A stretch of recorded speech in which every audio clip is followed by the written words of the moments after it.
அவருடைய பிரசன்னத்தில் நம்ம சிறையில்லாமல் பறக்கும்படியாக எல்லாரும் இதயத்தின் ஆழத்தில் இருந்த அந்த பாடலை பாடி கர்த்தரை ஆராதிக்கலாம்.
Sabe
நன்றி விதைகளை ஏறெடுக்கிறோம் அப்பா.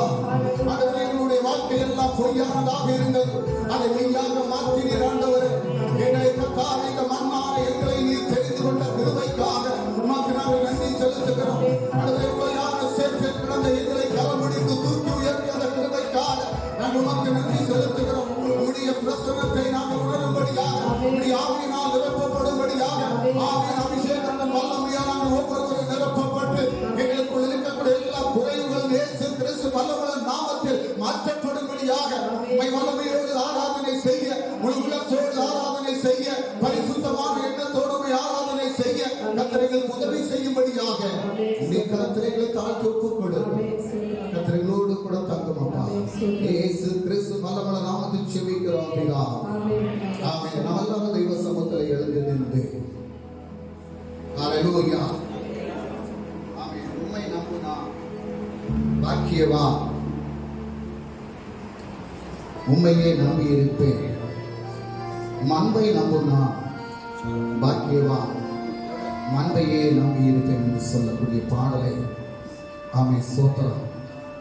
அவருடைய அன்பிலே நிலைத்திருக்கக்கூடிய பிள்ளைகள், அவரை நேசிக்கக்கூடிய பிள்ளைகள், அவருக்காக தன்னை ஒப்புக் கொடுத்த பிள்ளைகள், அவருடைய சமூகத்திலே நம்மை முழுமையாக ஒப்புக் கொடுத்து இந்த பாடலை பாடி நாம் கர்த்தரை மகிமைப்படுத்தலாம்.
நிறைய பேரை சொல்லுவாங்க பாக்கியவான்கள் பாக்கியவதிகள் அப்படின்னு சொல்லி. Hallelujah. இந்த வேதம் சொல்கிறது அவரை நம்பக்கூடியவர்கள் அத்தனை பேர் Amen.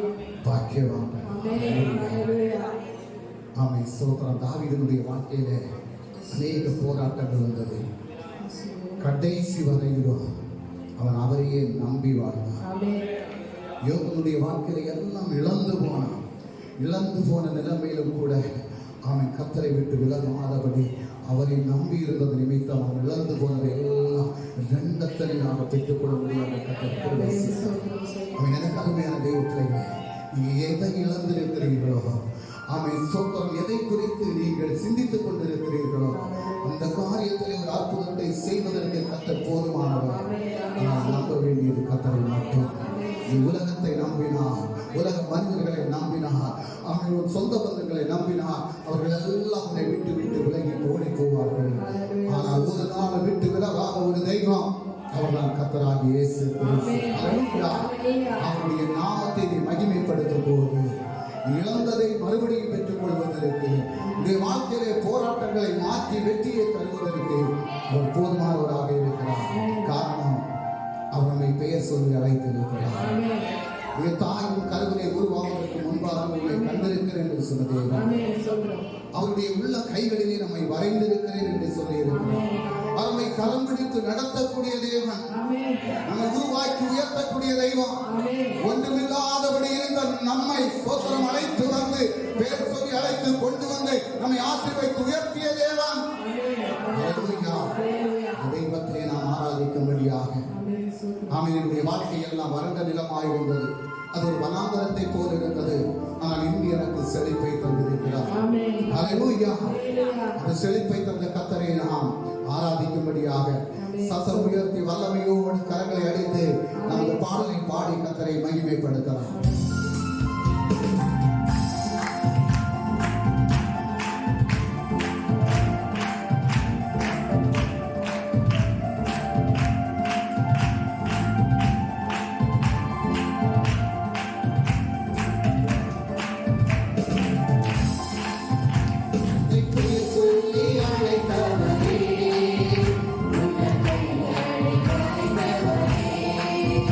என்னை கரபிடித்து நடத்தினீரே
ஆமே சோத்திரம்.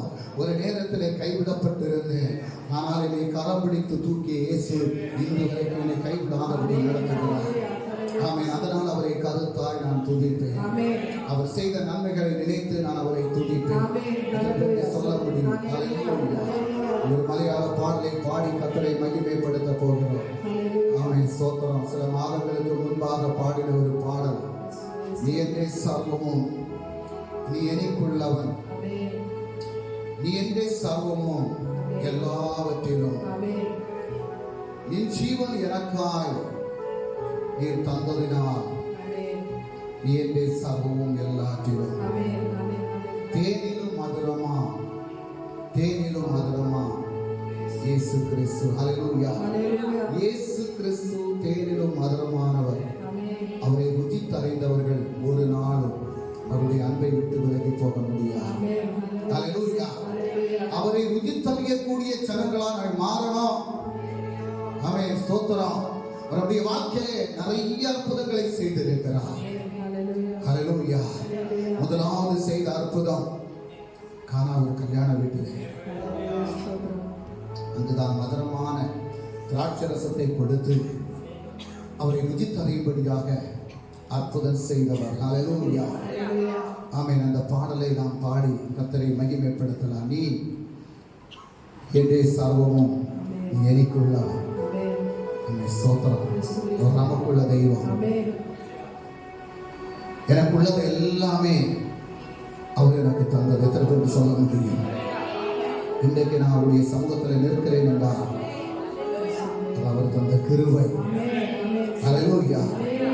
அவர் எனக்கு இரட்சகர், அவர் எனக்கு வைத்தியர், அவர் என்னை கீர்த்தியும் புகழ்ச்சியுமாக வைக்கக்கூடியது. ஹல்லேலூயா. ஜீவனுள்ள தெய்வத்தை பாடி நாம் கர்த்தரை ஆராதிக்கலாம். ஒரு சமர்ப்பணத்தோடு இந்த பாடலை பாடலாம்.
Thank you.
சௌக்கியப்படுத்தக்கூடிய தேவனாக நீரை கர்த்தாவை புகழ்ச்சி உயர்வுகளை தரக்கூடிய தேவனப்பா, இவைகளை பாதுகாக்கக்கூடிய தேவனப்பா, நீ சமூகத்தில் எங்களை ஒப்புக் கொடுக்கிற மாண்டவர்கள் உண்மை ருதித்தறியக்கூடிய பிள்ளைகளாக ஒவ்வொருவரையும் நீர் மாற்றும் அப்பா. நீ சன்னதிலே நிலைநிற்கக்கூடிய பிள்ளைகளாக எங்களை மாற்றும் அப்பா. எங்களுடைய பாடுகள் பலவீனங்கள் எல்லாத்திலும் விருதுகளை விடுதலையாக்கக்கூடிய தெய்வத்தினுடைய கரம் எங்கள் ஒவ்வொருவரையும் தொடும்படியாக ஆவியானுடைய வல்லமையால் ஒவ்வொருவரும் நிரப்பப்படும்படியாக எல்லாருடைய வாழ்க்கையில் கர்த்தர் அற்புதத்தை செய்து ஒவ்வொருவரும் கிறிஸ்துவினுடைய சமூகத்தில் நிலையாக நிற்பதற்கு கர்த்தர் செய்த நன்மைகளை நினைத்து பார்த்து சபையில் நிறைவேற்கக்கூடிய பிள்ளைகளாக உங்களை மாற்றுமாறு தாழ்த்தி ஒப்புக் கொடுக்க இயேசு கிறிஸ்து நல்ல நாமத்தில் செபிக்கிறோம். ஜீவனோட நல்ல பிதாவே, நாங்கள் எல்லா தெய்வ பிள்ளைகளும் உட்காரலாம். வசனம் பிடிச்ச பிள்ளைங்க வாங்க. எல்லா கண்களையும் மூடி ஒரு நிமிடம் செபிக்கலாமா? உங்களை நேசிக்கும் அன்பு தகப்பனே, இந்த அருமையான பகல் நேரத்திற்காக நாங்கள் உமக்கு நன்றி செலுத்துகிறோம். தகப்பனே, இந்நாள் வரையிலும் நீர் எங்களை பாதுகாத்து நடத்தினீர், அதற்காக உமக்கு நன்றி. இந்த நாளிலும் கூட தகப்பனே ஸ்தோத்திரம். உம்மை ஆராதித்து துதித்து உடைய நாமத்தை மகிமைப்படுத்த கர்த்தர் தந்த நல்ல கிருபைக்காக உமக்கு நன்றி செலுத்துகிறோம். இந்த வேளையில் உடைய வார்த்தைக்காக நாங்கள் காத்திருக்கிறோம் அப்பா. ஜீவனுள்ள வார்த்தைகளை நாங்கள் பெற்றுக்கொண்டு அந்த வார்த்தைகளை எங்களுடைய வாழ்க்கையிலே கர்த்தாவை ஸ்தோத்திரம் பின்பற்றி நடப்பதற்கு நீர் எங்களுக்கு உதவி செய்யும்படியாக அதை எங்களுடைய இருதயத்திலிருந்து சத்துருவானவன் பிரித்து கொண்டு போய்விடாதபடி தகப்பனை 30, 60, 100 பேரையுமாக விளைய செய்யக்கூடிய தெய்வத்தினுடைய கரங்களோடு கூட உண்டாகும்படி கரத்திலே தாழ்த்தி ஒப்புப்படுத்த அடியனை பலப்படுத்தும் கர்த்தாவே. ஒன்றுக்கு உதவாதபடி இருந்த என்னையும் நீர் பயன்படுத்தி வரக்கூடிய கிருபைக்காக மக்கள் நன்றி. இந்த நாளிலும் கூட என்னை பயன்படுத்தும் என்னோடு கொடுத்தார் இயேசு கிறிஸ்து வல்லமுள்ள நாமத்தை செபிக்கிறோம் பிதாவே, ஆமென். ஸ்தோத்திரம். நமக்கு எல்லாரும் ஒரு தெரிந்த வேத பாகத்தை எடுத்து வாசிக்கலாம். யோசுவாவின் புஸ்தகம் அதனுடைய 1வது அதிகாரம் 8வது வசனத்தை வாசிக்கலாம். யோசுவாவின் புஸ்தகம் 1வது அதிகாரம் 8வது வசனம். இந்த நியாயப்பிரமாண புஸ்தகம் உன் வாயை விட்டு பிரியாதிருப்பதாக இதில் எழுதியிருக்கிறவைகளின்படி எல்லாம் நீ செய்ய கவனமாய் இருக்கும்படி இரவும் பகலும் அதை தியானித்துக் கொண்டிருப்பாயாக. அப்பொழுது நீ உன் வழியை வாய்க்க பண்ணுவாய், அப்பொழுது புத்திமானாயும் நடந்து கொள்வாய். ஸ்தோத்திரம். இன்றைக்கு நம்முடைய இந்த மெசேஜினுடைய தலைப்பு வேதாகமத்தின் ஆசீர்வாதம். வேதத்தின் நிமித்தம் நமக்கு வரக்கூடிய ஆசீர்வாதம். ஸ்தோத்திரம். அல்லேலூயா. இந்த வேத புஸ்தகத்தில் இருந்து வரக்கூடிய வார்த்தை நிமித்தம் நமக்கு வரக்கூடிய ஆசீர்வாதம் என்ன என்பதை குறித்து தான் இன்றைக்கு நம்ம பார்க்க போகிறோம். அல்லேலூயா. இந்த பூமியில ஒரு குழந்தை பிறக்கும் போது அந்த குழந்தைக்கு தேவையான ஆகாரத்தை நம்ம கொடுக்கிறோம் இல்லையா? அந்த குழந்தைக்கு என்ன தேவை, எந்த மாசத்துல என்ன தேவை கொடுக்கணும் அப்படின்னு சொல்லி அந்த குழந்தைக்கு நம்ம கொடுத்து அதை வளர வைக்கிறோம். ஸ்தோத்திரம். அல்லேலூயா. அந்தந்த மாசத்துக்கு தேவையான ஆகாரத்தை கொடுக்கிறோம். இப்ப பால் தேவைப்படும் போது பாலை கொடுக்கிறோம்.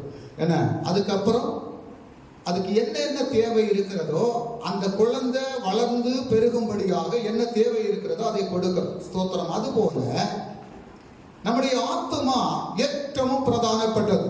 ஸ்தோத்திரம். நாம் உயிர் வாழ்வதற்காக இந்த பூமியில் உள்ள ஆகாரத்தை சாப்பிடுவது போல நம்முடைய ஆத்துமாவுக்கு தேவையானது என்ன அப்படின்னு சொன்னா கர்த்தருடைய வசனம். அல்லேலூயா. நம்முடைய ஆத்துமா அழிவை காணாதபடி இருக்க வேண்டும் என்றால் கர்த்தருடைய வசனம் நமக்கு வேண்டும். இந்த வசனத்தின்படிதான் நம்முடைய ஆத்துமாவை அழிவின் பாதையிலிருந்து விடுதலையாக்க முடியும். இந்த வசனம் தான் ஆமென் ஸ்தோத்திரம் பிள்ளைகளை உயரங்களுக்கு கொண்டு வருவது. இந்த வசனம் தான் பிள்ளைகளை பரிசுத்தப்படுத்துவது. இந்த வசனம் தான் நமக்கு நன்மையானதை கொடுக்கக்கூடியது. இந்த வசனத்தை தியானித்து அந்த வசனத்தின்படி நடக்கக்கூடிய பிள்ளைகளுடைய வாழ்க்கையில ஒரு நாளும் ஒன்றுக்கும் குறைவில்லாதபடி நடத்தக்கூடிய தெய்வத்தினுடைய கரம் அது செயல்பட்டு கொண்டிருக்கும். அல்லேலூயா. நம்முடைய சரீரத்தை நாம் எவ்வளவு புஷ்டியாக வைப்பதற்கு ஆகாரத்தை சாப்பிடுகிறோமோ அதே போல நம்முடைய ஆத்துமாவை புஷ்டியாக வைப்பதற்கு வேத வசனத்தை ஒவ்வொரு நாளும் உட்கொள்ளக்கூடிய பிள்ளைகளாக நாம் மாற்றப்படணும். அல்லேலூயா. வசனம் சொல்கிறது. உபாகமம் புஸ்தகம் அதனுடைய 8வது அதிகாரம் 3வது வசனத்தை நாம் வாசிக்கலாம். உபாகமம் புஸ்தகம் 8வது அதிகாரம் 3வது வசனம். அவர் உன்னை சிறுமைப்படுத்தி உன்னை பசியினால் வருத்தி மனுஷன் அப்பத்தினால் மாத்திரமல்ல கர்த்தருடைய வாயிலிருந்து புறப்படுகிற ஒவ்வொரு வார்த்தையினாலும் பிழைப்பான் என்பதை உனக்கு உணர்த்தும்படிக்கு நீயும் உன் பிதாக்களும் அறியாதிருந்த மன்னாவினால் உன்னை போஷிப்பித்தேன். அல்லேலூயா. அப்போ நமக்கு வேண்டிய மன்னா எங்க இருக்குது அப்படின்னு சொன்னா இதுக்குள்ளால இருக்குது.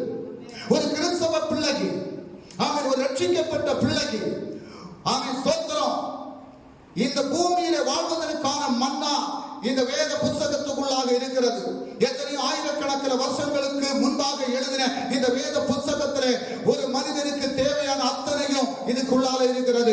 இதுக்குள்ளால இருக்கக்கூடிய ஆசீர்வாதத்தை, இதுக்குள்ளால இருக்கக்கூடிய பாதுகாப்பை, இதுக்குள்ளால இருக்கக்கூடிய நன்மைகளை நீ பெற்றுக்கொள்ள வேண்டும் என்றால் ஒவ்வொரு நாளும் இதை நீ புசிக்கும்படியாக, ஆகாரமாக புசிக்கும்படியாக உன்னை ஒப்புக் கொடுக்கணும். ஹல்லேலூயா. நான் ஓய்வு நாளிலே கர்த்தருடைய சமூகத்தில் ஆராதனை செய்வதற்கு வருகிறேன். நான் எல்லா நாளும் என்னுடைய பவனத்திலே நான் செபிக்கிறேன். நான் எல்லா நாளும் பாடல்களை பாடி ஆராதிக்கிறேன். ஆமென், ஸ்தோத்திரம்.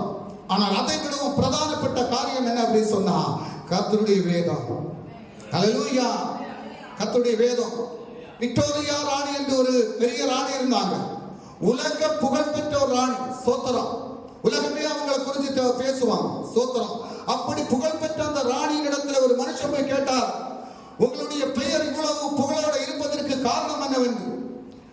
அவர்கள் சொன்னாங்க, என்னுடைய பெயர் இவ்வளவு புகழப்படுவதற்கு காரணம் இந்த வேத புஸ்தகம் அப்படின்னு சொல்லி. ஹல்லேலூயா.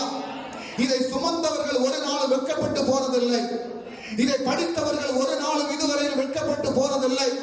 ஆமென், ஸ்தோத்திரம். இதை உட்கொண்டவர்களுடைய வாழ்க்கையிலே ஒவ்வொரு நாளும் அவன் அற்புதங்களும் அதிசயங்களும் கண்டிருக்கிறார்கள். இந்த வேத வசனம், அவன் இந்த பூமி மாறி போகும், இந்த உலகம் மாறி போகும், ஆனால் இந்த வேத வசனம் ஒரு நாளும் மாறாதது. ஹல்லேலூயா. அதனால் தான் சொன்னார், மனிதன் அப்பத்தினால் மாத்திரமல்ல கர்த்தருடைய வாயிலிருந்து புறப்படுகிற ஒவ்வொரு வார்த்தையினாலும் பிழைப்பான். ஹல்லேலூயா. மத்தேயு எழுதின சுவிசேஷம் அதனுடைய 4வது அதிகாரம் 4வது வசனத்தை வாசித்தோம் என்றால் அங்கே இதே போல எழுதி இருக்கிறது. ஹல்லேலூயா. பிசாசானவன் இயேசுவை சோதிக்க வரும்போது, ஆமென், இயேசு சொல்லக்கூடிய ஒரு வார்த்தை உண்டு. அவர் பிரயுத்தரமாக மனுஷன் அப்பத்தினாலே மாத்திரமல்ல தேவனுடைய வாயிலிருந்து புறப்படுகிற ஒவ்வொரு வார்த்தையினாலும் பிழைப்பான் என்று எழுதியிருக்கிறதே என்றார். யார் என்று சொன்னார்? ஹல்லேலூயா. சாத்தான் பயந்து நடுங்கக்கூடிய விதத்தில் கர்த்தருடைய வேதத்தை குறித்து சொன்னார். ஹல்லேலூயா. மனுஷன் அப்பத்தினால் மாத்திரமல்ல அவருடைய வாயிலிருந்து புறப்படக்கூடிய ஒவ்வொரு வார்த்தையினாலும் பிழைப்பான் என்று. யோபுவின் புத்தகம் 23வது அதிகாரம் அதனுடைய 12வது வசனத்தை நாம் வாசித்தோம் என்றால், அவர் உதடுகளின் கற்பனைகளை விட்டு நான் பின்வாங்குவதில்லை, அவருடைய வாயின் வார்த்தைகளை எனக்கு வேண்டிய ஆகாரத்தை பார்க்கிறோம் அதிகமாய் காத்துக் கொண்டேன். ஹல்லேலூயா. ஹல்லேலூயா. வசனம் சொல்லுது, என்ன சொல்லுது? எனக்கு வேண்டிய ஆகாரத்தை பார்க்கிறோம்.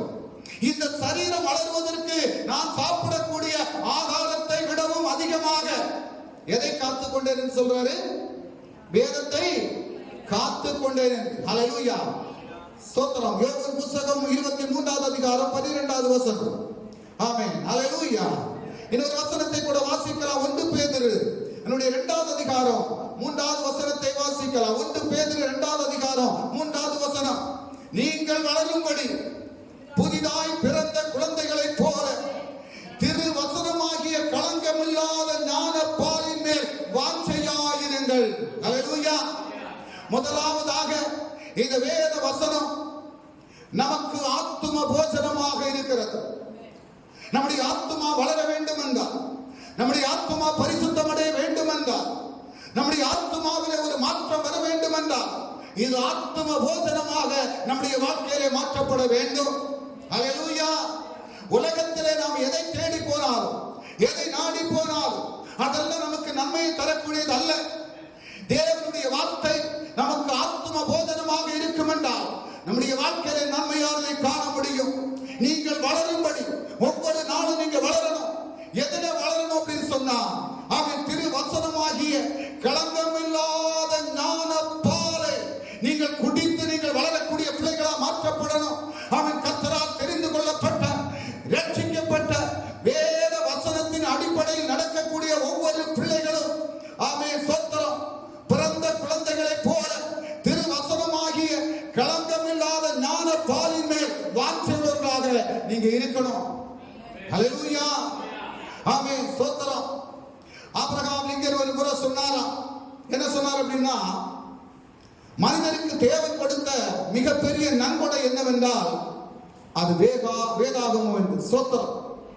மிகப்பெரிய நன்கொடை நம்முடைய வாழ்க்கையில இந்த வேதாகமம் தான் நமக்கு ഏറ്റവും பிரதானப்பட்ட நன்கொடை. ஹல்லேலூயா.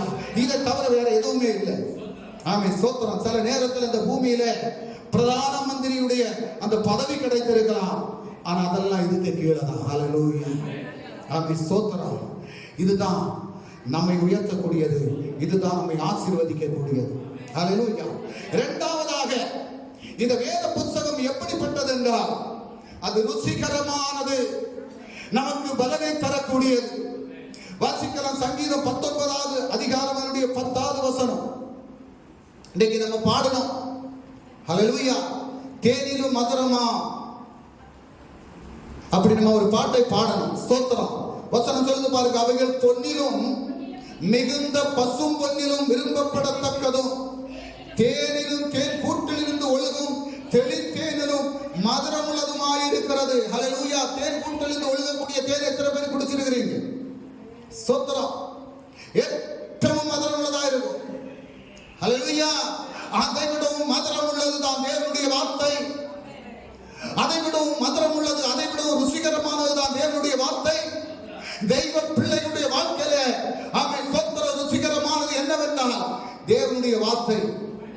இந்த வார்த்தையை படிப்பதற்கும் இந்த வார்த்தையை உட்கொள்வதற்கும் எவ்வளவு நேரம் தேவனுடைய சமூகத்தில் நாம் செலவழிக்கிறோமோ அது கர்த்தருடைய சமூகத்தில் அது பிரீதியாக காணப்படும். நம்முடைய வாழ்க்கையை சரிபடுத்தும், நம்முடைய வாழ்க்கையை பரிசுத்தப்படுத்தும், நம்முடைய வாழ்க்கையை உயரங்களுக்கு கொண்டு வரும். ஹல்லேலூயா. பாருங்க சங்கீதம் 119 103 வாசித்தோம் என்றால், உம்முடைய வார்த்தைகள் என் நாவுக்கு எவ்வளவு இனிமையானவைகள், என் வாக்கி அவைகள் தேனிலும் மதுரமாயிருக்கும். ஹல்லேலூயா. ஆமென். அவருடைய வார்த்தை எந்த நேரத்திலும் எந்த நாளிலும் எந்த நிமிடத்திலும் அவருடைய வார்த்தை நமக்கு எப்படி இருக்குமா? எப்படி இருக்கும்? ஹல்லேலூயா. தேனிலும் மதுரமாக இருக்கும். தேனிலும் மதுரமான இந்த வார்த்தையை நாம் படிப்பதற்கு நம்மை ஆயத்தப்படுத்தணும். நம்ம சில நிமிட நேரம் கர்த்தருடைய சமூகத்தில் வசனத்தை படித்தோம் என்றால் உறக்கம் வரும். சில நிமிடம் கர்த்தருடைய வார்த்தையை நம்ம படித்தோம் அப்படின்னு சொன்னா சோர்வு வந்துடும். இந்த வேதத்தை படிப்பதற்கு நம்ம நேரத்தை செலவு பண்ணுவது கிடையாது. ஆமென். ஒரு நாள் மொபைல் போனிலே ஆமென் 5 மணி நேரம் இருக்கக்கூடிய நாம் 1/2 மணி நேரம் தேவனுடைய வார்த்தையை, இந்த மதுரமான வார்த்தையை படிப்பதற்கு நாம் செலவழித்தோம் என்றால் அந்த 5 மணி நேரம் நீ செலவாக்குற அது உனக்கு நன்மையை கொண்டு வருவதில்லை. 1/2 மணி நேரம் தேவனுடைய வார்த்தையை படிப்பதற்கு நீ இருந்தால், இதை மதுரமாக நீ ருசித்து இந்த வார்த்தையை படிப்பாய் என்றால் உன்னுடைய வாழ்க்கை முழுவதும் அது மதுரம் உள்ள ருசிகரமான வாழ்க்கையாக மாற்றப்படும். ஹல்லேலூயா. ரோமானியா தேசத்திலே ஒரு வாலிப மகள் அவள்கிட்ட சொன்னாங்க, இந்த வேதாகமத்தை நீ என்ன செய்யணும்? அவமதிக்கணும் அப்படின்னு சொல்லி. ஸ்தோத்திரம். அந்த மகள் சொன்னா, என் ஜீவன் போனாலும் இந்த வேதாகமத்தை நான் அவமதிக்க மாட்டேன் அப்படின்னு சொல்லி கடைசியா அந்த வாலிப மகள் இரத்த சாட்சியா மரிக்கக்கூடிய சூழ்நிலைமை வந்தது. அந்த இரத்த சாட்சியாக மரிக்கக்கூடிய சூழ்நிலைமை வந்த நேரத்திலும் அந்த வாலிப மகள் இந்த வேத புத்தகத்தை மார்போடு அணைத்து பிடித்துக் கொண்டு அவள் உயிரை மாய்த்தாள் என்று ஆமென் ஸ்தோத்திரம் சாட்சி பகிர்கிறது. ஹல்லேலூயா. புத்தகங்களிலே வாசிக்கும் போது சொல்லப்படுகிறது, ஆமென் வேத புத்தகத்தை மார்போடு அணைத்து பிடித்துக் கொண்டு தன்னுடைய ஜீவனை விட்டாள் என்று. கருமையான தெய்வ ஜனமே, அந்த வாலிப மகளுக்குள் அவ்வளவு வேகம் வருவதற்கு காரணம் என்ன? அந்த வாலிப மகளுக்குள் அந்த தாகம் வருவதற்கு காரணம் என்ன? தன்னுடைய வேத புத்தகத்தை, கர்த்தர் தந்த வேத புத்தகத்தை நான் அவமதிக்க மாட்டேன் என்று, என்னுடைய ஜீவன் போனாலும் நான் அதை அவமதிக்க மாட்டேன் என்று அவள் சொல்வதற்கு காரணம் என்ன? இந்த வேத புத்தகத்தை ஆமென் இந்த வார்த்தைகளை அவள் ருசித்தறிந்தாள். ஹல்லேலூயா. இந்த உலகத்தில் அநேக புத்தகங்கள் எழுதப்படுகிறது, அநேக விலையுள்ள புத்தகங்கள் எழுதப்படுகிறது.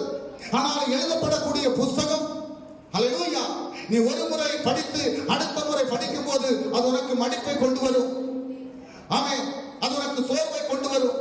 ஆனால் இந்த வேத புத்தகத்தை படித்த ஒரு தெய்வ மனுஷன் சொல்கிறார், நான் 100 முறை படித்திருக்கிறேன். ஒவ்வொரு முறையும் இந்த வேத புத்தகத்தை நான் படிக்கும் போது அவன் ஸ்தோத்திரம், நான் ஆரம்பத்தில் படித்தது போல அல்ல, இப்ப படிக்கும் போது வேற விதமாக எனக்கு இருக்கிறது என்று. அப்ப ஒவ்வொரு வசனமும் ஒவ்வொரு நாளும் நாம் படிக்க படிக்க நம்முடைய வாழ்க்கையிலே மாற்றங்களை தருவது. ஹல்லேலூயா. அநேக வேத புத்தகங்களை அநேகருக்கு கொடுக்கிறாங்க. ஹல்லேலூயா. சில பவனங்களிலே வேத புத்தகம் எங்க இருக்குது அப்படின்னா ஷோகேஸ்ல இருக்குது. ஆமென். ஹல்லேலூயா. நிறைய வீடுகளை நான் போய் பார்க்கிறேன், வேத புத்தகம் ஷோகேஸ்ல இருக்கும். சிலவங்க இருக்கிறாங்க, ஞாயிற்றுக்கிழமை வரும்போது பேக்குக்குள்ள இருக்கும், அந்த பேக்கை கொண்டு வீட்டில் வச்சிருவாங்க. அடுத்த ஞாயிற்றுக்கிழமை காலையில் வரும்போது அதை எடுத்துட்டு வருவாங்க. ஸ்தோத்திரம். அது வரைக்கும் அது அங்கேயே தான் இருக்கும். ஹல்லேலூயா. உன்னுடைய வாழ்க்கை சரியாக்கப்பட வேண்டும் என்றால் அற்புதங்களையும் அதிசயங்களை தேடி வரக்கூடிய தெய்வ பிள்ளையாக இருக்கக்கூடாது. வேதத்தின்படி அற்புதங்களை அதிசயங்களை பெற்றுக்கொள்ள வேண்டும் என்ற விசுவாசம் உனக்குள்ளாக இருக்கணும். வசனத்தின்படி உன்னுடைய வாழ்க்கையில மாற்றங்கள் உண்டாகணும். வசனத்தை படிக்க படிக்க உன்னுடைய வாழ்க்கையில மாற்றம் உண்டாகணும். ஹல்லேலூயா. மூன்றாவதாக இந்த வேத வசனம் என்ன செய்கிறது என்றால் நமக்கு வெளிச்சமாக இருக்கிறது. ஹல்லேலூயா. 119ஆம் சங்கீதம் 105வது வசனத்தை வாசிக்கலாம். 119ஆம் சங்கீதம் 105வது வசனம் சொல்கிறது, உம்முடைய வசனம் என் கால்களுக்கு தீபமும் என் பாதைக்கு வெளிச்சமுமாக இருக்கிறது என்று. ஹல்லேலூயா. ஆமென். ஸ்தோத்திரம். எப்படி இருக்கா? ஹல்லேலூயா. உம்முடைய வசனம் என்னுடைய கால்களுக்கு தீபமும் என் பாதைக்கு வெளிச்சமாக இருக்கிறது. 2 பேதுரு 1:19 ஹல்லேலூயா சொல்லப்படுகிறது. அதிக உறுதியான தீர்க்க தரிசன வசனமும் நமக்கு உண்டு. பொழுது விடிந்து விடிவெள்ளி உங்கள் இருதயங்களிலே உதிக்கும் அளவும் இருளுள்ள தலத்தில் பிரகாசிக்கிற விளக்கை போன்ற அவ்வசனத்தை கவனித்திருப்பது நலமாயிருக்கும் என்று. ஹல்லேலூயா. நீ இருளிலே நடக்கும் போது உனக்கு பாதை காட்டக்கூடிய, உனக்கு வெளிச்சம் காட்டக்கூடிய, நீ நடக்கக்கூடிய பாதையை வெளிச்சமுள்ள பாதையாக மாற்றக்கூடியது கர்த்தருடைய வேத வசனம் என்பதை நீ புரிந்து கொள்ளணும். ஹல்லேலூயா. அற்புதங்களுக்காகவும் அடையாளங்களுக்காகவும் ஆசீர்வாதங்களுக்காகவும் பெயருக்காகவும் புகழுக்காகவும் அல்ல கர்த்தருடைய வசனத்தை படிக்க வேண்டியது. என்னுடைய இருளை மாற்றக்கூடிய வெளிச்சம் தேவனுடைய வார்த்தையில் இருக்கிறது. என்னுடைய வாழ்க்கையில் இருக்கக்கூடிய இருள் மாற்றப்பட வேண்டும் என்றால் நான் தேவனுடைய வார்த்தையை படிக்கும் போது, அந்த வசனத்தை நான் உட்கொள்ளும் போது, ஆமென், கொஞ்சம் கொஞ்சமாக நான் உட்கொள்ளும் போது, அந்த வசனம் எனக்கு உள்ளார போகும் போது, ஆமென், என்னுடைய வாழ்க்கையில் இருக்கக்கூடிய இருள் மாறி அது பிரகாசமாக மாற்றப்படும்.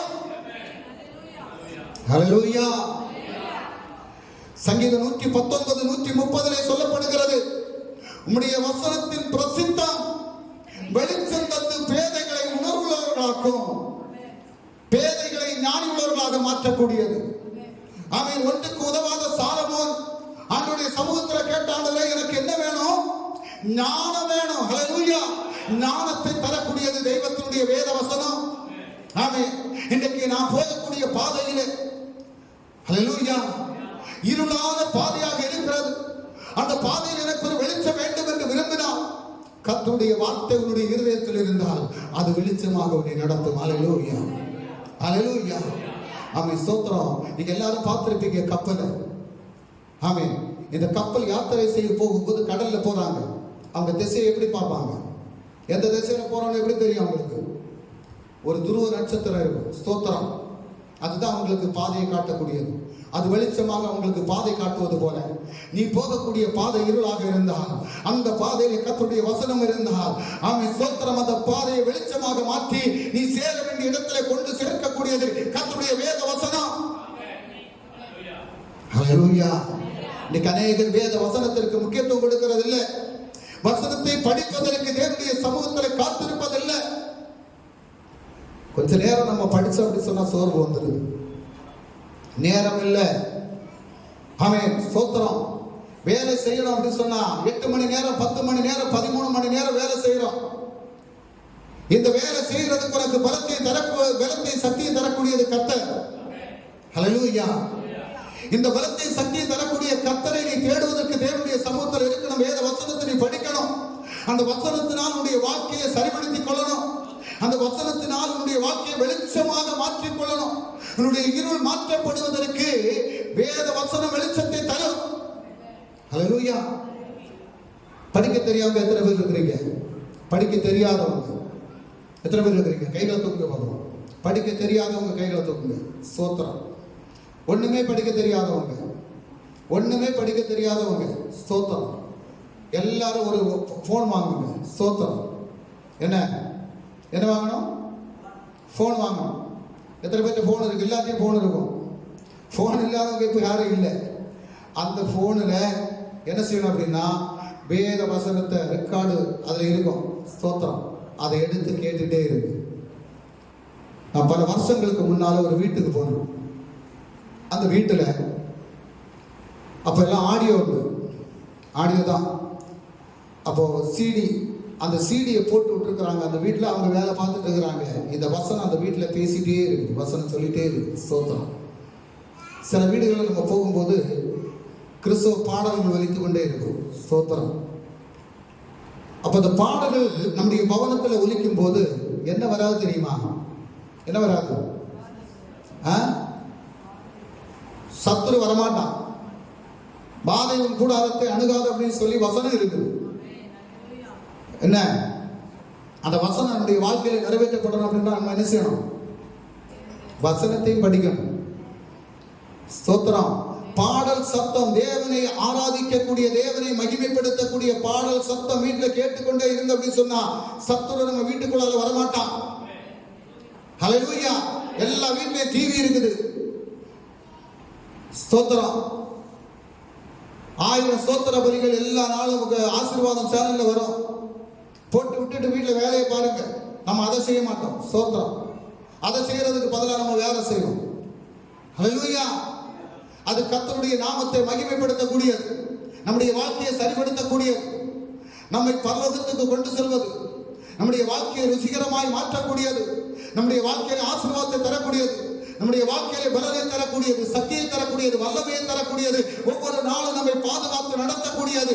அந்த வசனத்திற்கு நீங்க முக்கியத்துவம் கொடுக்கும் போது, அந்த வசனம் உங்களுடைய பவனத்திலே ஒலித்துக் கொண்டிருக்கும் போது, அந்த வசன சத்தம் உங்களுடைய பவனத்திலே ஒலித்துக் கொண்டிருக்கும் போது, கர்த்தரை ஆராதிக்கக்கூடிய ஆராதனை பாடல்கள் உங்களுடைய பவனத்திலே ஒலித்துக் கொண்டிருக்கும் போது, உங்கள் குடும்பத்தில் இருக்கக்கூடிய போராட்டங்கள் மாறி, உங்கள் குடும்பத்தில் இருக்கக்கூடிய பிரச்சனைகள் மாறி, உங்கள் குடும்பத்தில் இருக்கக்கூடிய இருள் மாறி வெளிச்சத்தின் வீடாக ஆமென் மாற்றப்படும்.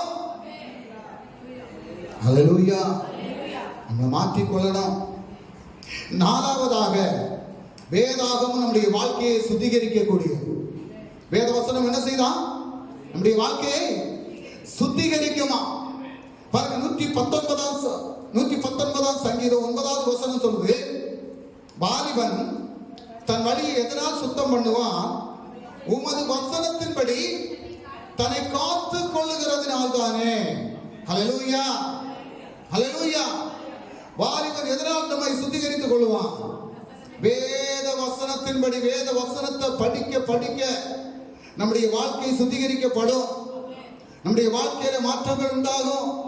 ஆமென். ஸ்தோத்திரம். வேத வசனத்தை படிக்கிறதுக்கு நம்ம நேரம் செலவழித்து இருக்கணும். ஹல்லேலூயா. நம்ம டிவிக்கு முன்னால மணிக்கூறுகள் இருப்போம். எதுக்காக இருப்போம்? சினிமா பார்க்க இருப்போம், என்ன, அல்லது சீரியல் பார்க்க இருப்போம். நிறைய பேர் சீரியலை அப்படியே வச்சிருக்காங்க. எத்தனை பேர் சீரியல் பார்க்க முடியும்? எத்தனை பேர் இருக்கிறீங்க? இல்லையா? சந்தோஷம். ஆனா நல்ல நல்ல சபை. இது போல ஒரு சபை மக்களை நான் எங்கேயுமே பார்க்கல. சீரியல் பார்க்காத சபை மக்கள். யாரும் பார்க்க மாட்டீங்க. சோத்திரம். இங்க போய் சொன்னாலும் கர்த்தர் பார்ப்பாரு. ஸ்தோத்திரம். ஹல்லேலூயா. சீரியல் பார்க்காத வரைக்கும் உங்களுக்கு நல்லது. சீரியலை பார்த்தீங்கன்னா என்ன ஆகும் தெரியுமா? மதுபானம் குடிக்கிறவன் எப்படி அவன் மதுபானத்தை விட முடியாதபடி இருக்கிறதுக்கு காரணம் என்ன? அதனுடைய இருதயத்தில் ஊறி போச்சு. இங்க பார்க்கக்கூடிய இந்த சீரியல் உங்களுடைய வாழ்க்கையை சீரழிக்கக்கூடியது, உங்களுடைய ஆசீர்வாதத்தை தடைப்படுத்தக்கூடியது, உங்களுடைய குடும்ப சமாதானத்தை கெடுக்கக்கூடியது, உங்களுடைய குடும்ப உறவிலே விரிசலை கொண்டு வரக்கூடியது. ஸ்தோத்திரம். இன்னைக்கு நிறைய வீட்டில் தான் நடக்குது. யார் எந்த சொந்தக்காரங்க போனாலும் சரி, சொந்தக்காரங்களை பார்க்கறதெல்லாம் கிடையாது. முதல்ல நான் என்ன செய்யணும்? எனக்கு அந்த சீரியல் பார்க்கணும். எத்தனை மணிக்கு? 7 மணி முதல் 7:30 மணி வரை. அடுத்தது 7:30 மணிலேருந்து 8 மணி வரை. அடுத்த 8 மணிலேருந்து 8:30 மணி வரை. 7 மணி முதல் 10 மணி வரைக்கும் சீரியல். அதுக்கப்புறம் சொந்தக்காரங்களை எல்லாம் பார்த்துக்கலாம். ஸ்தோத்திரம். ஹல்லேலூயா. அதனால என்ன செய்யணும்?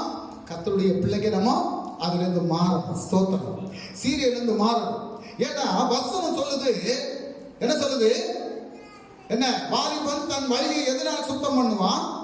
உமது வசனத்தின்படி தன்னை காத்து கொள்ளுகிறதுனால் தானே. ஹல்லேலூயா. ஸ்தோத்திரம். பேதுரு சொல்றாரு பாருங்க. பேதுரு 1 பேதுரு 1:22 படிங்க. 1 பேதுரு 1:22.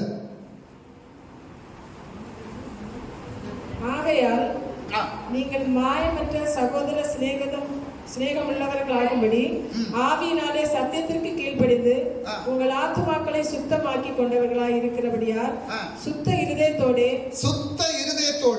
ஒருவரில் ஒருவர் ஊக்கமாய் அன்பு கூறுங்கள். ஸ்தோத்திரம். என்ன செய்யணுமா? ஒருவரில் ஒருவர் அன்பு கூறணுமா? சுத்த இருதயத்தோடு. ஹல்லேலூயா. அப்ப சுத்த இருதயம் எங்க வரும்? எப்ப வரும்? வேத வசனத்தை படிக்கணும். அப்பதான் சுத்த இருதயம் வரும். இன்னொரு வசனத்தை படிங்க. யோவான் எழுதின சுவிசேஷம் 17வது அதிகாரம் அதனுடைய 17வது வசனத்தை படிங்க. 17 உம்முடைய சத்தியத்தினாலே அவர்களை பரிசுத்தமாக்கும். உம்முடைய வசனமே சத்தியம். ஹல்லேலூயா. என்ன சொல்லுது? சத்தியத்தினாலே அவர்களை பரிசுத்தமாக்கும். அப்ப வேத வசனம் தான் சத்தியம். இந்த சத்தியம் தான் நம்மளை பரிசுத்தப்படுத்தும். நம்முடைய வாழ்க்கையில பரிசுத்தத்தை காண வேண்டும் என்றால் வேத வசனத்தை படிக்கக்கூடிய பிள்ளைகளா மாறணும். நம்மளை மாற்றிக்கொள்ளணும். ஹல்லேலூயா. வசனத்தை நம்ம படிக்கும் போது நம்முடைய வாழ்க்கையில மாற்றம் உண்டாகும். நிச்சயமாக மாற்றம் உண்டாகும். ஆமென். ஸ்தோத்திரம். இப்ப பாருங்க, சின்ன பிள்ளைங்க எல்லாம் எதுல எழுதி படிக்கிறாங்க? எதுல எழுதி படிக்கிறாங்க? ஸ்தோத்திரம். எங்க எழுதி படிக்கிறாங்க? ஸ்லேட்ல. சின்ன பிள்ளைங்க எதுல எழுதுவாங்க? ஸ்லேட்ல. நம்ம பெரியவங்க என்ன செய்வோம்? நோட்ல எழுதுவோம். ஸ்தோத்திரம். சின்ன பிள்ளைங்க ஸ்லேட்ல எழுதுறாங்க, பெரியவங்க நம்ம நோட்ல எழுதுறோம். அச்சடிக்கக்கூடியவங்க எதுல எழுதுவாங்க? ஸ்தோத்திரம். வேத வசனத்தை எங்க எழுதணுமா தெரியுமா? இருதயத்துக்குள்ளால எழுதணும். ஹல்லேலூயா. ஹல்லேலூயா. இருதயத்துக்குள்ளால வேத வசனத்தை எழுதினாது ஒரு நாளும் அழிந்து போகாது. உபாகமம் 6வது அதிகாரம் அதனுடைய 6வது வசனத்தை வாசிக்கலாம். உபாகமம் 6வது அதிகாரம் 6வது வசனம். இன்று நான் உனக்கு கட்டளையிடுகிற இந்த வார்த்தைகள் உன் இருதயத்தில் இருக்க கடவுள். எங்க இருக்கணுமா? இருதயத்தில் இருக்கணுமா? இருதயத்தில் இருக்கணும்னா என்ன செய்யணும்? படிக்கணும். அதனாலதான் சின்ன பிள்ளைங்க வசனத்தை படிக்க சொல்லுங்க, வசனத்தை படிக்க சொல்லுங்க, வசனத்தை படிக்க சொல்லுங்கன்னு சொல்றது. சும்மா பேருக்கு படிக்கிறது இல்ல, பேருக்கு வந்து சொல்றதல்ல. படிக்கக்கூடிய வசனம் அந்த பிள்ளைக்கு புரியணும். படிக்கக்கூடிய வசனம் அந்த பிள்ளையுடைய இருதயத்துல கிரியை செய்யணும். எந்த நேரத்துல கேட்டாலும் அந்த வசனத்தை சொல்லக்கூடிய விதத்துல பிள்ளைகள் படிக்கணும். இது இங்க வந்து சாதாரணமா ஒப்புவிக்கிறதுக்கு படிக்க கூடாது. ஸ்தோத்திரம். வசனத்தை ஒப்புவிக்கிறதுக்கு படிக்க கூடாது. ஸ்கூல்ல பாடம் படிச்சு அங்க காணாம சொல்லும் போது டீச்சருக்கு முன்னால பயபக்தியோட நின்று அப்பா எப்படியும் சொல்லி முடிச்சிடணும்னு சொல்றது போல சொல்லக்கூடாது. வசனம் தெளிவா சொல்லணும். ஸ்தோத்திரம். அது இருதயத்துக்குள்ளால இருந்தா தான் தெளிவா சொல்ல முடியும். ஸ்தோத்திரம். நல்ல முறையா தரவா படிச்சா மட்டும்தான் அதை தெளிவா சொல்ல முடியும். பயத்தோடு நடுக்கத்தோடு தெய்வ சமூகத்துல நின்று சொல்றதுக்கு என்ன செய்யணும்? வசனத்தை தரவா படிச்சிருக்கணும். அது எங்க இருக்கணும் அப்படின்னா இருதயத்துக்குள்ளால இருக்கணும். நான் இன்று உனக்கு கட்டளை இடுகிற இந்த வார்த்தைகள் உன் இருதயத்தில் இருக்க கடவுது. சங்கீதம் 119:11 படிக்கும் போது நான் உமக்கு விரோதமாக பாவம் செய்யாதபடிக்கு உமது வாக்கை என் இருதயத்தில் வைத்து வைத்தேன். தாவீது சொல்றாரு. என்ன சொல்றாரு? பாவம் செய்யாதபடி இருப்பதற்கு என்ன வேணுமா? தேவனுடைய வார்த்தை என்னுடைய இருதயத்துல வேணுமா? ஹல்லேலூயா. அப்ப தேவனுடைய வார்த்தை என்னுடைய இருதயத்தில் இருந்துன்னு சொன்னா நான் பாவம் செய்யாதபடி என்னை பாதுகாத்துக் கொள்ள முடியும். ரோமர் எழுதின நிருபம் 10வது அதிகாரம் 8வது வசனத்தை வாசிக்கும் போது இந்த வார்த்தை உனக்கு சமீபமாய் உன் வாயிலும் உன் இருதயத்திலும் இருக்கிறது என்றும் சொல்லுகிறது. ஹல்லேலூயா. எங்க இருக்குதா இந்த வார்த்தை? உனக்கு சமீபமாய் உன் வாயிலும் உன் இருதயத்திலும் இருக்கிறது என்றும் சொல்லுகிறது. ஹல்லேலூயா. ஆமென். 2 கொரிந்தியர் 3வது அதிகாரம் 3வது வசனத்தை வாசிக்கலாம். ஏனெனில் நீங்கள் எங்கள் ஊழியத்தினாலே உண்டாகிய கிறிஸ்துவின் நிரூபமாய் இருக்கிறீர்கள் என்று வெளியரங்கமாய் இருக்கிறது. அது மையினால் அல்ல, ஜீவனுள்ள தேவனுடைய ஆவியினாலும் கற்பலகைகளில் அல்ல, இருதயங்களாகிய சதையான பலகைகளிலும் எழுதப்பட்டிருக்கிறது. ஸ்தோத்திரம். ஹல்லேலூயா. கற்பலகைகளில் அல்ல. எங்க எழுதியிருக்கான்? எங்க எழுதியிருக்கு? இருதயங்களாகிய சதையான பலகைகளில் அது எழுதப்பட்டிருக்கிறது. அது எழுதப்படணும் அப்படின்னு சொன்னா வசனத்தை நம்ம என்ன செய்யணும்? படிக்கணும். ஹல்லேலூயா. இந்த வேத புத்தகத்தை ஆதியாகமம் முதல் வெளிப்பாடு புத்தகம் வரைக்கும் ஒரு முறையாவது படிச்சுன்னு சொல்றவங்க கை தூக்கி பார்ப்போம். ஒரு முறை படிச்சு முடிச்சுன்னு சொன்னாங்க. சோத்திரம். சுருக்கம் பேர் தான் இருக்குங்க. ஆமென். எல்லாரும் படிக்கணும். ஒரு வருஷத்துக்கு இந்த வேத புஸ்தகத்தை ஒரு வருஷத்துல ஒரு முறை படிச்சு முடிக்க முடியும். நீங்க 3 அதிகாரம் வச்சு படிச்சா போதும். சோத்திரம். ஒரு வருஷம் ஆகும்போது இந்த பைபிள் கம்ப்ளீட்டா படிச்சு முடிக்கலாம். ஹல்லேலூயா. சோத்திரம். அப்ப வசனத்தை படிக்கணும் அப்படிங்கிற வாஞ்சை நமக்கு வேணும். இருதயத்தில் அந்த எண்ணம் வரணும், சிந்தை வரணும். பாருங்க, சங்கீதம் 37:31 அவனுடைய தேவன் அருளிய வேதம் அவன் இருதயத்தில் இருக்கிறது, அவன் நடைகளை ஒன்று பிசகுவதில்லை. எங்க இருக்குதா? சங்கீதக்காரன் தாவீது சொல்றார், அவனுடைய தேவன் அருளிய வேதம் அவன் இருதயத்தில் இருக்கிறது, அவன் நடைகளில் ஒன்றும் பிசகுவதில்லை. அப்ப வேத வசனம் நம்முடைய இருதயத்தில் இருந்து அப்படி சொன்னா நம்முடைய நடைகள் என்ன செய்யாது? பிசகி போகாது. நம்முடைய நடைகள் எப்படி இருக்கும்? கர்த்தருக்கு பிரியமானதா மாற்றப்படும். ஹல்லேலூயா. 6வதாக வேதாகமம் நமக்கு என்ன தருமா? நித்தியமான ஆசீர்வாதங்களை தரும். நித்தியமான ஆசீர்வாதங்களை பெற்றுக்கொள்ளணும் அப்படின்னு சொன்னா வேத வசனத்திலிருந்து பெற்றுக்கொள்ள முடியும். ஹல்லேலூயா. நம்ம நினைப்போம், நான் வேலை செய்யறேன், நான் 50,000 சம்பளம் வாங்குறேன், 1,00,000 சம்பளம் வாங்குறேன், அதனால எனக்கு அது நிரந்தரமான ஆசீர்வாதமா இருக்கும் அப்படின்னு சொல்லி. ஹல்லேலூயா. அது ஆசீர்வாதம் நிரந்தரமான ஆசீர்வாதம் இல்ல. அதெல்லாம் இந்த உலகத்தில் அழிந்து போகக்கூடிய ஆசீர்வாதம். நிரந்தரமான ஆசீர்வாதம் என்று சொல்லக்கூடியது அது கர்த்தருடைய வேதத்திலிருந்து வரக்கூடிய ஆசீர்வாதம். ஹல்லேலூயா. சங்கீதக்காரன் சொல்றான் 119ஆம் சங்கீதம் 89வது வசனத்திலே, கர்த்தாவே உமது வசனம் என்றென்றைக்கும் வானங்களில் நிலைத்திருக்கிறது. எங்க நிலைத்திருக்கிறதா? வானங்களில் நிலைத்திருக்கிறதா? ஸ்தோத்திரம். ஏசாயா 40வது அதிகாரம் 8வது வசனத்தை வாசித்தோம் என்றால், புல் உலர்ந்து பூ உதிரும், நமது தேவனுடைய வசனமோ என்ன செய்யுமா? நிற்கும். அது ஒரு நாளும் அழிந்து போகாது. மத்தேயு எழுதின சுவிசேஷம் 5வது அதிகாரம் 18வது வசனத்தை வாசிக்கும் போது, ரொம்ப ஸ்பீடா போறோம், நேரம் இல்லை, அதனாலதான் ஸ்பீடா போறேன். இது ஏகദേശம் 1 மணிக்கூருக்கு மேல இது பிரசங்கிக்கணும். ஏன்னா எனக்கு அதுக்குள்ள டைம் இல்லை. 1 மணிக்கூர் இருந்தாலும் முடியாது. இதை தெளிவா நான் சொல்லணும் அப்படின்னு சொன்னா ரெண்டு பாகமாக தான் நான் பிரித்து சொல்லணும். அப்பதான் தெளிவா சொல்ல முடியும். நான் அதை சுருக்கி தான் நான் உங்களுக்கு சொல்றேன். ஸ்தோத்திரம். ஏன்னா வசனத்தை குறித்து நல்ல தெளிவா நீங்க தெரிந்து கொள்ளணும். இன்னைக்கு நிறைய பேர் என்ன செய்யறாங்க அப்படின்னு சொன்னா, தீர்க்க தரிசனம், அங்க போன ஆசீர்வாதம் ஆசீர்வாதம் ஆசீர்வாதம். அதல்ல ஆசீர்வாதம். வசனத்தின் மூலம் நீங்க ஆசீர்வாதத்தை பெற்றுக்கொள்ளணும். இந்த வசனம் உங்களுடைய வாழ்க்கையை சரிபடுத்தணும். இந்த வசனம் உங்களுடைய வாழ்க்கையில பரிசுத்தத்தை கொண்டு வரணும். இந்த வசனத்தின் நிமித்தம் வரக்கூடிய ஆசீர்வாதத்தை நீங்க பெற்றுக்கொண்டு அது ஒரு நாளும் என்ன செய்யாது? அழிந்து போகாது. அதனால தான் நான் வசனத்தை குறித்து உங்களுக்கு சொல்றேன். இன்னைக்கு பல சபைகளிலும் வசனத்தை சரியா போதிக்கிறதுக்கு அவங்களுக்கு நேரம் இல்லை. வசனத்தை போதிக்காம வசனத்தின்படி வரக்கூடிய ஆசீர்வாதத்தை சுதந்திரித்துக் கொள்ளாம அங்க போனா அது கிடைக்கும், இங்க போனா இது கிடைக்கும், இதை சொல்லி ஜனங்களை ஏமாற்றி கொண்டு இருக்கக்கூடிய சபைகள் தான் இன்னைக்கு அதிகமா இருக்குது. ஜனங்கள் அதைத்தான் நம்பி போறாங்க. ஸ்தோத்திரம். ஹல்லேலூயா. அதைத்தான் நம்பி போறாங்க. அதை நம்பி போய் பிரயோஜனம் கிடையாது. உண்மையா கர்த்தருடைய வசனத்தை படிக்கணும். கர்த்தருடைய வார்த்தை உங்களுடைய இருதயத்தில் இருக்கணும். உங்களுடைய வாழ்க்கையில ஒரு மாற்றம் வரணும் அப்படின்னு சொன்னா அது தேவனுடைய வார்த்தையினால் உருவாக்கப்படக்கூடிய மாற்றமா இருக்கணும். பாருங்க 5:18 மத்தேயு 5:18 சொல்லுது, வானமும் பூமியும் ஒளிந்து போனாலும் நியாய பிரமாணத்தில் உள்ளதெல்லாம் நிறைவேறும் அளவும் அதில் ஒரு சிறு எழுத்தாகிலும் ஒரு எழுத்தின் உறுப்பாகிலும் ஒளிந்து போகாது என்று மெய்யாகவே உங்களுக்கு சொல்லுகிறேன். மத்தேயு 24:35 சொல்கிறது, வானமும் பூமியும் ஒளிந்து போகும், என் வார்த்தைகளோ ஒளிந்து போவதில்லை. ஹல்லேலூயா. அப்ப நித்தியமான ஆசீர்வாதம் எங்க இருக்குது அப்படின்னு சொன்னா எங்க இருக்குது? கர்த்தருடைய வேதத்தில் இருக்குது. இந்த பூமியில நமக்கு 2 விதமான ஆசீர்வாதம் உண்டு. ஒன்று நிலையான ஆசீர்வாதம், நித்தியமான ஆசீர்வாதம். ஒன்று அழிந்து போகக்கூடிய ஆசீர்வாதம். இந்த நிலையான ஆசீர்வாதம் வேணும் அப்படின்னு சொன்னா எப்படி இருக்குமா? தேவனுடைய வார்த்தையின்படி நடப்பதற்கு நம்மை ஒப்பு கொடுக்கக்கூடியதா இருக்கணும். ஹல்லேலூயா. இப்ப பாருங்க, நிறைய இடத்தை நம்ம பார்க்கிறோம். பார்க்கக்கூடியதெல்லாம் ஒரு நாள் இருக்காது. ஸ்தோத்திரம். கண்கள் கொண்டு காணாத தேவனுடைய வார்த்தை ஒரு நாள் அழியாது. ஹல்லேலூயா. நம்ம காணக்கூடியதெல்லாம் இது ஒரு நாள் அழிந்து போகும்.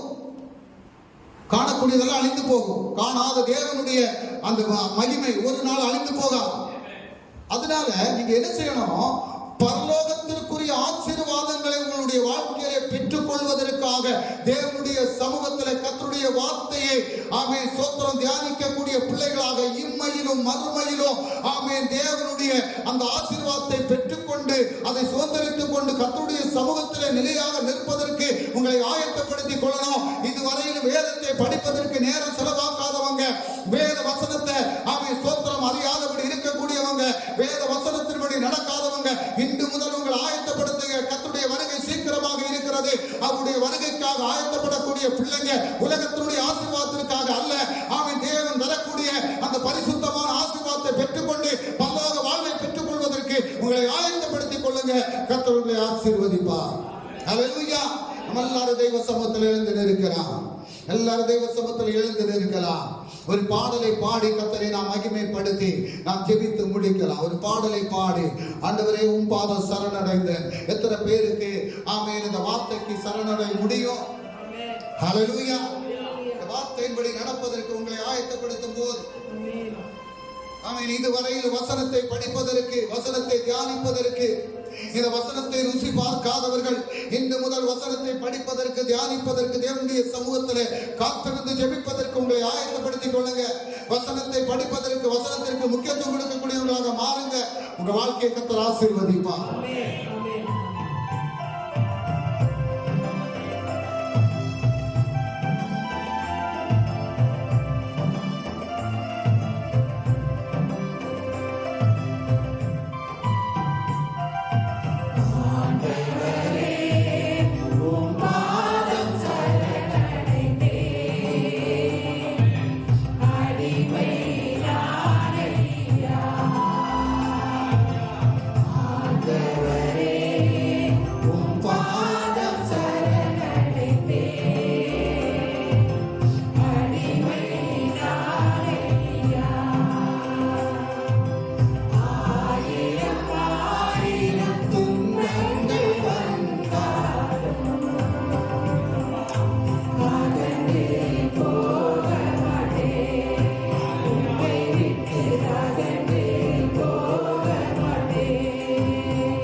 வாலிபன்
நாளிலும் வார்த்தைகளை எங்களுக்கு தந்தீரப்பா.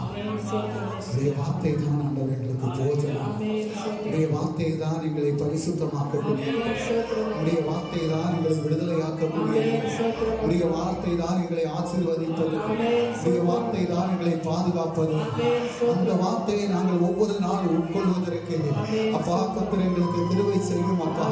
உடைய வார்த்தையை விட்டு விலகாதபடி ஆண்டவரே எங்களுக்கு வெளிச்சமாக இருக்கக்கூடிய அந்த வார்த்தையை விட்டு விலகாதபடி ஒவ்வொரு நாளும் நாங்கள் அந்த வார்த்தையை உட்கொண்டு அதன்படி நடப்பதற்கு நீங்கள் ஒவ்வொருவருக்கும் நீர் கிருபை அளிக்கும்படியாக நீர் கரத்திலே ஒப்புக் கொடுக்கிறோம். இது வந்த ஒவ்வொரு தெய்வ பிள்ளைகளுடைய வாழ்க்கையிலும் இந்த வசனம் வெளிச்சத்தை பகிர்ந்து கொடுக்கும்படியாக, இந்த வசனம் உயரங்களுக்கு கொண்டு செல்லும்படியாக, இந்த வசனம் பிள்ளைகளுக்கு பாதுகாப்பை கொடுக்கும்படிக்கு நீர் கரத்திலே தாழ்த்தி ஒப்புக் கொடுக்கிறேன் அப்பா.